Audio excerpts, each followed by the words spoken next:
قاضی صاحب ایک practical question جی، ایک عملی کویسچن آپ کے سامنے رکھنا چاہتا ہوں، خاص طور سے جو لوگ یہاں ویسٹ میں رہتے ہیں، یہ سوال فوراً ان کے سامنے پیدا ہو جاتا ہے، اور اس کی وجہ یہ ہے کہ قرآن مجید میں بظاہر ایسا لگتا ہے کہ جیسے نان مسلمس کے ساتھ یا غیر مسلم سوسائٹی کے ساتھ آپ کو ایک انٹیگنزم کی فضا میں، ایک کشیدگی کی فضا میں رہنا ہے، اور چنانچہ اس طرح کی آیات ہمیں ملتی ہیں جو یہ کہتی ہیں کہ آپ غیر مسلم سوسائٹی میں رہتے ہوئے غیر مسلموں سے دوستی نہیں کر سکتے، ان کے ساتھ تعلق نہیں رکھ سکتے، ان کے ساتھ آپ کو ایک فاصلے پہ رہنا چاہیے۔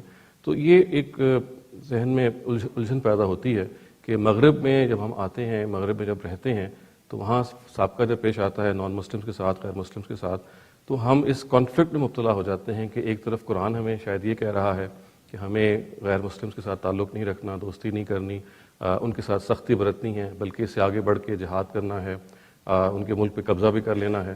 تو یہ ایک کمپلیکس سینیریو ہے جس کی وجہ سے جو نئی جنریشن ہے وہ اس خلجان میں مبتلا ہو جاتی ہے کہ ہم پھر کیا کریں۔ اپنے مذہب کو اگر اون کرتے ہیں تو یہاں رہنا مشکل ہو جاتا ہے، اگر یہاں رہنے کی ہم ترجیح حاصل کرتے ہیں تو ایسا لگتا ہے کہ ہم مذہب کو نگیٹ کر رہے ہیں۔ تو اس سلسلے میں کچھ روشنی ڈالیے گا۔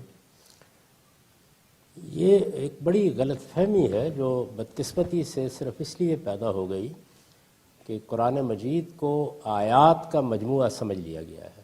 یعنی لوگ عام طور پر یہ خیال کرتے ہیں کہ قرآن مجید جیسے اقوال کا مجموعہ ہوتا ہے، اسی طرح منفرد آیات ہیں جن کو ایک جگہ جمع کر دیا گیا ہے۔ ایسا نہیں ہے۔ قرآن مجید ایک مرتب اور منظم کتاب ہے، اور اس میں ایک خاص سیاق سباق میں بہت سی باتیں کہی گئی ہیں۔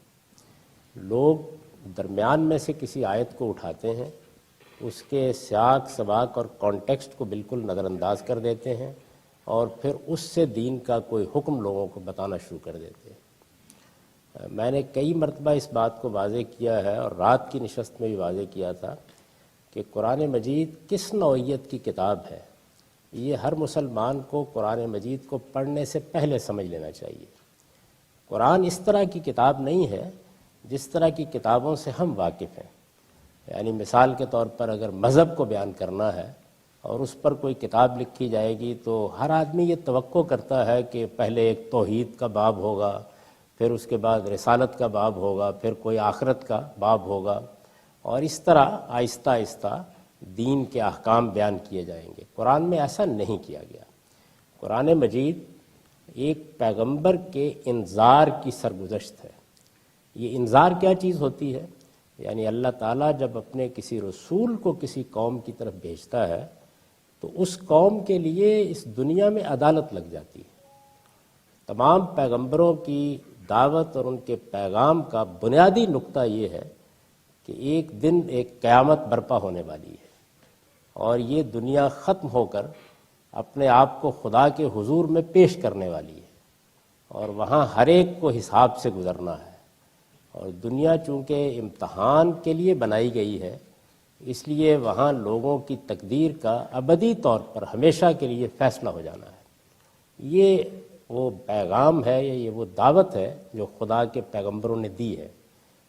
تو چونکہ لوگ اس کو عام طور پر آسانی سے ماننے کے لیے تیار نہیں ہوتے، اس کے علمی، اس کے عقلی دلائل کی بنیاد پر اس کو نہیں مانتے، تو اللہ تعالیٰ نے یہ اہتمام کیا کہ اس نے وقتاً فوقتاً اپنے رسولوں کو بھیج کر، جیسے ایک سائنسدان جب ایک دعویٰ کرتا ہے تو لیبارٹری میں پھر آپ کو اس کا تجربہ کر کے دکھا دیتا ہے، بالکل اسی طرح چھوٹے پیمانے پر ایک قوم کے لیے کسی خطہ ارض میں وہ قیامت برپا کر کے دکھائی ہے۔ اس کا طریقہ یہ رہا ہے کہ اللہ کا رسول آیا، اس نے آ کر انذار کیا۔ انذار کا مطلب یہ ہے کہ وارن کر دیا، خبردار کر دیا، اور لوگوں کو بتا دیا کہ میں کوئی سائل کی درخواست لے کر نہیں آیا، میں وائز بھی نہیں ہوں، میں خدا کے سفیر کی حیثیت سے آیا ہوں، اور میں تمہارا فیصلہ یہیں دنیا میں کر کے جاؤں گا۔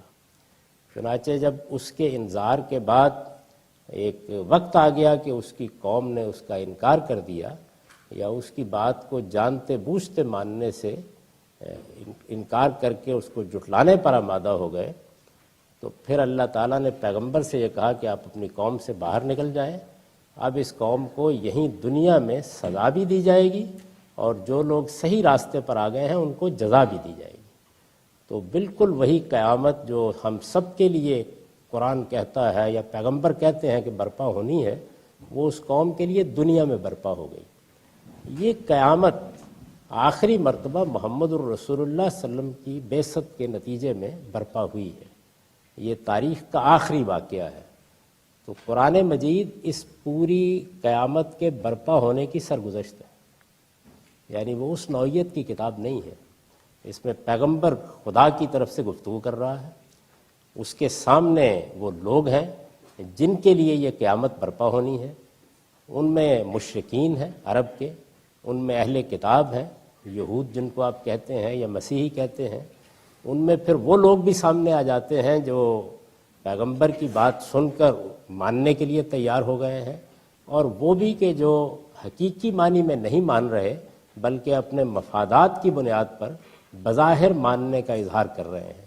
تو ان سب لوگوں کے ساتھ قرآن گفتگو کر رہا ہے، یعنی اس میں بالکل وہی صورت ہے کہ جس میں ایک ڈائلاگ، ایک مکالمہ ہوتا ہے۔ خدا بات کرتا ہے، لوگ سوال کرتے ہیں، اعتراض کرتے ہیں، خدا جواب دیتا ہے۔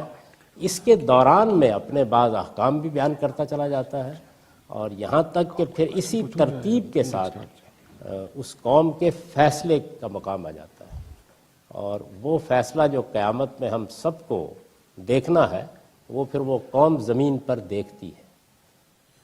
اور وہ فیصلہ کیا ہوتا ہے؟ وہ فیصلہ یہ ہوتا ہے کہ منکرین کو اسی دنیا میں سزا دے دی جاتی ہے، اور ماننے والوں کے لیے سرفرازی اور غلبے اور اقتدار کا فیصلہ کر دیا جاتا ہے۔ تو یہ پوری کی پوری قیامت کی روداد ہے۔ جب تک آپ اس کو اس حوالے سے نہیں دیکھیں گے اس وقت تک قرآن مجید سمجھ میں نہیں آئے گا۔ اس میں ایک مرحلہ ایسا آتا ہے کہ جس قوم پر خدا کے پیغمبر کی طرف سے حجت پوری ہو جاتی ہے، یعنی آخری درجے میں حق واضح ہو جاتا ہے، اس سے پھر ماننے والوں کو عذاب سے پہلے تعلقات توڑنے کے لیے کہا جاتا ہے۔ یعنی جب آخری فیصلہ صادر ہوتا ہے تو پھر کہا جاتا ہے کہ اب ان سے سب تعلقات ختم کر کے الگ کر لیجئے۔ یہ بالکل ایسی ہی صورت ہوتی ہے کہ جب نوح علیہ السلام کی قوم کے ساتھ یہ معاملہ ہوا تو ماننے والوں سے کہا گیا کہ اب آپ الگ ہو کر ایک کشتی میں آ جائیں، کیونکہ خدا اپنا فیصلہ سنانے والا ہے۔ یہ جو کشتی میں آنے کا عمل ہے، اس میں پہلے تعلقات توڑے جاتے ہیں۔ یہ معلوم ہے کہ قرآن نے بیان کیا ہے کہ نوح کا بیٹا جب ان کے سامنے آیا، انہوں نے کہا کہ اس کشتی میں آ جاؤ، تو اللہ تعالیٰ نے فوراً ٹوک دیا اور یہ کہا کہ نہیں، اب اس کے ساتھ آپ کا کوئی تعلق باقی نہیں رہا۔ تو یہ وہ موقع ہے جس میں قرآن کہتا ہے کہ اب ان یہودیوں سے، اب ان مسیحیوں سے، اب ان مشرکین سے تعلقات ختم کر دو۔ ان سے یعنی وہ جن کے لیے اب قیامت برپا ہونے والی ہے، جن کے لیے وہ عذاب آنے والا ہے۔ لوگ چونکہ اس ساری بات کو نہیں سمجھتے تو وہ اس آیت کو الگ کرتے ہیں اور اس کو پوری دنیا کے مسیحیوں اور یہودیوں کے بارے میں بیان کرنا شروع کر دیتے ہیں۔ دنیا میں جتنی قومیں بستی ہیں ان سب کے ساتھ ہمارا پہلا تعلق انسانیت کا ہے، وہ سب آدم و حوا کے بیٹے ہیں، اس لحاظ سے ہمارے بھائی ہیں۔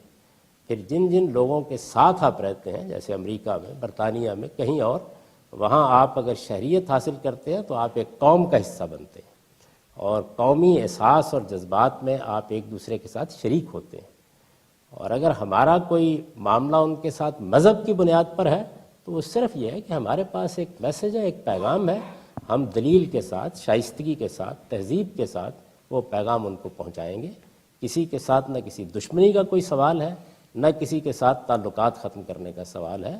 قرآن مجید نے مدینے میں اور مکے میں جو رسول اللہ کے مخاطبین ہیں ان کو ایک مرحلے پر جب عذاب کا فیصلہ ہو گیا تو مسلمانوں سے یہ تقاضا کیا ہے کہ اب تعلقات ختم کر کے الگ ہو جائیے، کیونکہ ان پر اب خدا کی سزا نافذ ہونے والی ہے۔ اس کو بہت اچھی طرح سمجھ لینا چاہیے۔